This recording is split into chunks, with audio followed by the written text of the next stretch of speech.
আমনে লেগে কিচ্ছু আটকাবে না দুনিয়া, কেউ না, নাফরমান দুনিয়া, দুনিয়ার ধোকা, দুনিয়ার ধোকা। এই আজকে জানাজার দিন আমনের ফুদ বৌজি তারা যে কাঁদছিল সকাল থেকে, কাইন্দা কাইটটা দাফন কইরা ঠিকই মাগরিবের পরে তারা ভাত লইয়া বইয়ে, কি বলে, হ্যাঁ মাগরিবের পরে হেরা ভাত খাইতে বইয়ে, আরো আত্মীয় স্বজনে যাইতে ধরে খাবায়, আরে যে কান্দাটা কাঁদছ আরো দুগা ভাত লও, আরো এক টুকরা গুস্ত লও। কিসের কান্দা? ধোকা এগুলো, দুনিয়ার ধোকা এগুলো। আমার আখেরাত আমার কবর আমার মালিকের সামনে আমাকে দাঁড়াইতে হবে। এই জন্য দোস্ত আমার এমন দুনিয়া না চাই যে দুনিয়া আল্লাহ ভুলায় দেয়, যে দুনিয়া আখেরাত ভুলায় দেয়। এমন কামাই করা না চাই যে কামাই নামাজ ছেড়ে দিতে হয়। কেন ছাড়বেন নামাজকে? দুনিয়া করেন, কোনো মানা নাই। আল্লাহ তাআলা দুনিয়া বাদ দিতে নিষেধ করছে। দুনিয়া বাদ দিলে আপনি নেক আমল করবেন কেমনে? দুনিয়াতে না থাকলে আপনি সেজদা দিবেন কেমনে? শরীর সুস্থ না থাকলে আপনি নামাজ পড়বেন কেমনে? হ্যাঁ, তাইলে দুনিয়া অর্জন করতে, কামাই করতে নিষেধ করে নাই, আল্লাহকে ভুলতে নিষেধ করছে, আখেরাত ভুলতে নিষেধ করছে, হারাম করতে নিষেধ করছে। আল্লাহ বলছে হালালের মাধ্যমে বান্দা আমি তোমার সমস্ত জরুরত পূরণ করতে সক্ষম। সক্ষম কিনা বলেন না? সক্ষম। বছরের পর বছর অসংখ্য মানুষ হালালের মাধ্যমে দুনিয়ার জরুরত পূরণ করছে। আল্লাহ আমাদেরকে বুঝ দান করে। আমার নওজোয়ান সাথীরা, আমার বাপ, আমার ভাই, আমার বন্ধু, নিজের দিকে নজর দেন, ছেলেটার দিকে নজর দেন, মেয়েটার দিকে নজর দেন, আখেরাতের ফিকির করেন। দুনিয়া এই ঘর বাড়ি খাট পালং সোফার মিলাইয়া তার চাইতে বেশি উত্তম হবে আখেরাত মিলান। দুনিয়াও হয়ে যাবে, দুনিয়া থেমে থাকে না, দুনিয়া থেমে থাকে। যাকে আল্লাহ যা বরাদ্দ দিবেন তা দিয়েই দেবেন, তা এসেই যাবে। কসম আল্লাহ, আপনি শুয়ে থাকলেও আপনার জন্য বরাদ্দকৃত রিজিক এসেই যাবে। আপনি যদি বলেন না পরিশ্রম না করে তাহলে আমি শুয়ে থাকি, আসুক। না না, তকদির এভাবে লেখা, সিস্টেম আল্লাহর পরিচালনা। আমনে কাম করতেন, আমনের 14 গোষ্ঠী কাম করবে, আর উনি কাজ করতে চায়, ওই সুযোগ পাচ্ছে না। উনি অসুস্থ, উনি প্যারালাইজড, উনি পঙ্গু, তাহলে ওই বেটারে অচল করে দিল যিনি, আমনারে সচল করছে তিনি। কথা বোঝেন নাই আপনি? এটা সহজ হিসাব। আপনি বলে না আচ্ছা আমি ঘুমাই তাই সাই করতে আইয়ে বাদ, আপনি আপনার বাপও তো ঘুমাইতে পারতেন না। আপনার তকদিরই তো এভাবে, আপনার রিজিকই তো আপনাকে কোথায় নিয়ে যাবে, ওইখানে নিয়ে যাবে। আল্লাহর ফয়সালা ইঞ্চি ইঞ্চি, আল্লাহর ফয়সালা তো হিসাব কর। যে পরিশ্রম করবে সেটাও লেখা, কে পরিশ্রম করবে না সেটাও কি আছে, লেখা আছে। আল্লাহ বুঝ দান করেন। অতএব খুব বেশি কারাকারি করে লাভ নেই, রিজিক বন্টন করা। রিজিক কি করা? আর রিজকু মাকসুম, একদম বন্টিত হয়ে গেছে। আল্লাহি লান তামুতা নাফসান হাত্তা তাস্তাকমিলা রিজকাহা। আল্লাহর নবী বলেন, আল্লাহর কসম, একটি আত্মা, একটি প্রাণ মৃত্যুবরণ করবে না কোনো আত্মা তার জন্য বরাদ্দকৃত রিজিক পূর্ণ না করে। বাতেই লোকমা না খাইয়া আপনার বাপের ক্ষমতাও নাই, আপনি মরে যাবেন। আর যেটা নাই সেটা আপনি খাইতে পারবেন না। আমি খাইতে বসি ভাত, আমার প্লেটে ভাত নিয়া, আমার বাচ্চা বাহিরে খেলে, 2 বছরের মেয়েটা মাঝে মধ্যে দৌড় দিয়ে আসে, আইসা 1 লোকমা নিয়ে যায়, নিয়ে আবার দৌড় দিয়ে যায়, বাকি ভাত আমি শেষ করছি। তা আমার মালিক যেন বলে, আনিস ওই মাঝখানের এই লোকমাটা তোর মেয়েরই ছিল, আমি তাকে যথাসময়ই নেওয়ার জন্য পাঠাইছি। তুমি যদিও ভাবছিলা পুরা ভাত তোমার, কিন্তু না, মাঝের 1 লোকমা তোমার মেয়ের। হ্যাঁ, রিজিক বন্টিত হয়ে আছে, রিজিক বন্টিত হয়ে আছে। ইন্না রাব্বি ইয়াবসুতুর রিজকা লিমান ইয়াশা ওয়া ইয়াকদির। আল্লাহ বলে, বান্দা আমি যাকে ইচ্ছা রিজিক বেশি দেই, যাকে ইচ্ছা রিজিক কমিয়ে দেই, এটা আমার ইচ্ছা, আমার ইচ্ছা। বিশ্বাস? এক বিমানে বিদেশ গেছে, একই কোম্পানির চাকরি করে, এক রুমে থাকে 16 বছর। আইবার পরে আমার পরিচিত একজনে বাড়ি গাড়ি অনেক কিছু করছে, আরেকজনে 16 বছর পরে আইবার সময় আরেকজনের থেকে ফ্যান হাওলাত করিয়া টিফিন যাইছে। একবার সত্যি নিজে কইছে, কজুর এই ফ্যানটা আরেকজন তে লই আইছে। এক রুমে থাকছে, এক রুম, এক দেশে। এমন হলো কেন? ফয়সালা কোথায়? আরে ফয়সালা কোথায়? এটা বুঝতেই হবে বাপ, এটা বুঝতেই হবে। দুনিয়া নিয়ে কারাকারি না, দুনিয়া নিয়ে কারাকারি না।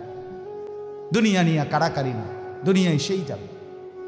দাওয়াত ও তাবলীগের বিশ্ববিখ্যাত মুরব্বী ছিলেন, আহা সোনার মানুষ ছিলেন, আলোকিত মানুষ ছিলেন হযরত মাওলানা উমর পালনপুরি রহমতুল্লাহ আলাই। উনি বলতেন, বাপ মসজিদের ছাদে মনে করেন 500 লিটারের একটা পানির টাঙ্কি, আর নিচে 5টা ট্যাপ অজু করার জন্য দিছে। তো হযরত উদাহরণ দিতেন আর কি, যে 5টা ট্যাপ দিয়ে মানুষ অজু করে, এখন পানি শেষ, অজু করতে করতে পানি কি হয়ে গেছে, আর কয় লিটার শেষ হয়েছে।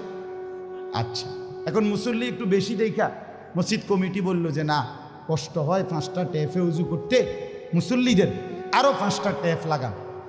তো আরও 5টা ট্যাপ লাগাইছে। অন ট্যাপ হয়েছে কয়টা? এখন মুসল্লিরা অজু করে 10টা ট্যাপ দিয়া পানি শেষ হয়েছে। এখন পানি শেষ হয়েছে কয় লিটার? ধরো মিয়া, আগে না 5টা থাকতে না 500 লিটার, এখন 1000 লিটার। কি লেগে 1000 লিটার? এই কথাটা বুঝছেন কি না বলেন? ওইখানে টাঙ্কি কয় লিটার, এনে ট্যাপ যদি আরো 10টাও বাড়ায়, পানি শেষ হয়েছে কদ্দুর? এই কথা এইটা। আপনি যত দাম দেয় বাড়ান, শেষ হইতেন তো একত্র করলে এই 18টি 318 অথবা কি 9 দুগুণে 18। কথা বুঝছেন? হয়তো 3খানে 6 করে 18 হয়েছে, আর অথবা 9 9 18 হয়েছে, আর অথবা ডাইরেক্ট 18। তার মানে 18 ঠিক, হয়তো 318 অথবা 9 দুগুণে 18 অথবা ডাইরেক্ট কি 18। মানে আমনে দামদা বাড়াইয়া লাভ না, বাড়াইতে হইব ওই টাঙ্কি আসমানে বাড়াইতে হবে। কোরআনুল কারীমে স্পষ্ট কোরআনের আয়াত আছে, অফিস সামাই রিজকুকুম, একটা ডাইরেক্ট বাংলায় কইছে আল্লাহ। আমার শায়েখ আরিফ বিল্লাহ হাকিমুন নফস আল্লামা মুফতি মুশতাকুন নবী কাসিমি, এ হুজুর মাঝে মাঝে মহব্বতে এই কথাটা বলে। কোনো কথা একদম খুব স্বাভাবিকভাবে যখন আল্লাহ বলছেন মনে হয় যেন বাংলায় বলছে। আল্লাহ বলে, অফিস সামাই রিজকুকুম, বান্দা তোমাদের রিজিক আসমানে আসমানে আসমান। কোথায় বলেন না? এ খেতে না, গার্মেন্টসে না, মেলে না, ফ্যাক্টরিতে না, এগুলো সব আল্লাহর ফায়সালায়, আসমানি ফায়সালায় এখানে উৎপাদিত হচ্ছে। আল্লাহ আমাদেরকে বুঝ দান করেন। আমি আমার এই কথাটাই হৃদয়ের সবটুকু দিয়ে বুঝাইতে চেষ্টা করলাম। শুধু কেবল দুনিয়া নিয়ে কারাকারি করা না, শুধু দুনিয়া নিয়ে ব্যস্ত না জিন্দিগি। বাপ আমার, যুবক ভাই তোমার কাছে আমার অনুরোধ, মুরব্বী বাবা আপনাদের কাছে আমার অনুরোধ, কাজে লাগাইলেও এই হায়াত, নষ্ট করে দিল এই হায়াত। বন্ধু আমার গড়লেও এই হায়াত, নষ্ট করলেও এই হায়াত। না আপনি আবার ফিরে আসবেন, না আমি আবার ফিরে আসব। দোস্ত আমার, হায়াতকে কদর করেন, জিন্দিগিকে কদর করেন। আর আসবেন না আপনিও, আর আসবো না আমি। এবার আমার এই আয়াতের তর্জমাগুলো শুনেন, তাইলে আমার কথা শেষ। আমি কয়েকটা আয়াত, ছোট্ট ছোট্ট আয়াত, 15টা আয়াত পড়ছি। অল্প সময় আমি কথা শেষ করে দিচ্ছি। মূলত এখানে 29 নম্বর পারা, কোরআনুল কারীমের 75 নম্বর সূরা। সূরাটার নাম হলো কিয়ামাহ, মানে কিয়ামত। কিয়ামত আর কি এই শব্দটা, এই সূরাটার নাম। কোরআনুল কারীমের মধ্যে পুরা কোরআনে 30 পারা কোরআনে মৌলিক আলোচ্য বিষয় হলো 3টা, মোটা দাগে। এই 3টারই বিস্তারিত আলোচনা ব্যাখ্যা হলো কোরআন। 3 কথা মূল আলোচনা কোরআন, তাওহীদ, রিসালাত, আখিরাত। কোন তো কি কইছি? এই 3 কথা পুরা কোরআনের বক্তব্য। এই 3 কথা আমাদের প্রিয় নবী সাল্লাল্লাহু আলাইহি সাল্লামের 23 বছরের সমস্ত কথা, জিন্দিগির খোলাসা। বুঝছেন কি না? পুরা ইসলামের সারাংশ এই 3টা কথা, তাওহীদ, রিসালাত, আখিরাত। তাওহীদ কি? তাওহীদ হলো লা ইলাহা ইল্লাল্লাহ, এই ঈমান, এই কালেমা। লা ইলাহা ইল্লাল্লাহর যত দাবি, লা ইলাহা ইল্লাল্লাহ এটা আপনার কাছে যা যা দাবি করে এই সবটা আদায় করা, পালন করা, এটা তাওহীদ। লা ইলাহা ইল্লাল্লাহ এই কথা আপনার কাছে দাবি করে শুধু এই শব্দটা মুখস্থ রাখবেন আর বাকি যা মন চা তাই করবেন, এটা না। লা ইলাহা ইল্লাল্লাহ আপনার কাছে দাবি করে যে তাওহীদ মানে একত্ববাদ, এক আসমানে সাত আসমানে সাতবক জমিনে কায়নাতের যেখানে যা তা হচ্ছে শুধু একজনের ইচ্ছায়, তিনি আল্লাহ। আমার মাথার চুল থেকে পায়ের নখ পর্যন্ত আমার দেহের ভিতর বাহির নিয়ন্ত্রিত হচ্ছে শুধুই একজনের ইচ্ছায়, তিনি আল্লাহ।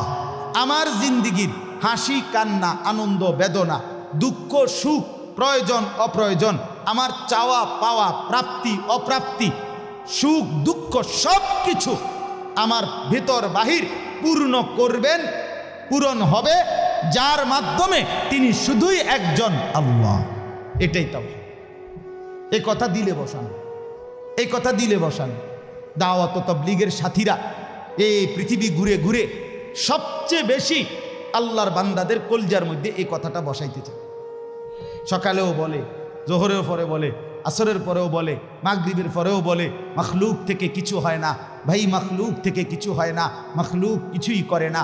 ডানে বামে উপরে নিচে আমরা যেখানে যা দেখি এগুলো কিছুই করে না, করে যা শুধুই আল্লাহ আল্লাহ আল্লাহ। এই কথা টানা চল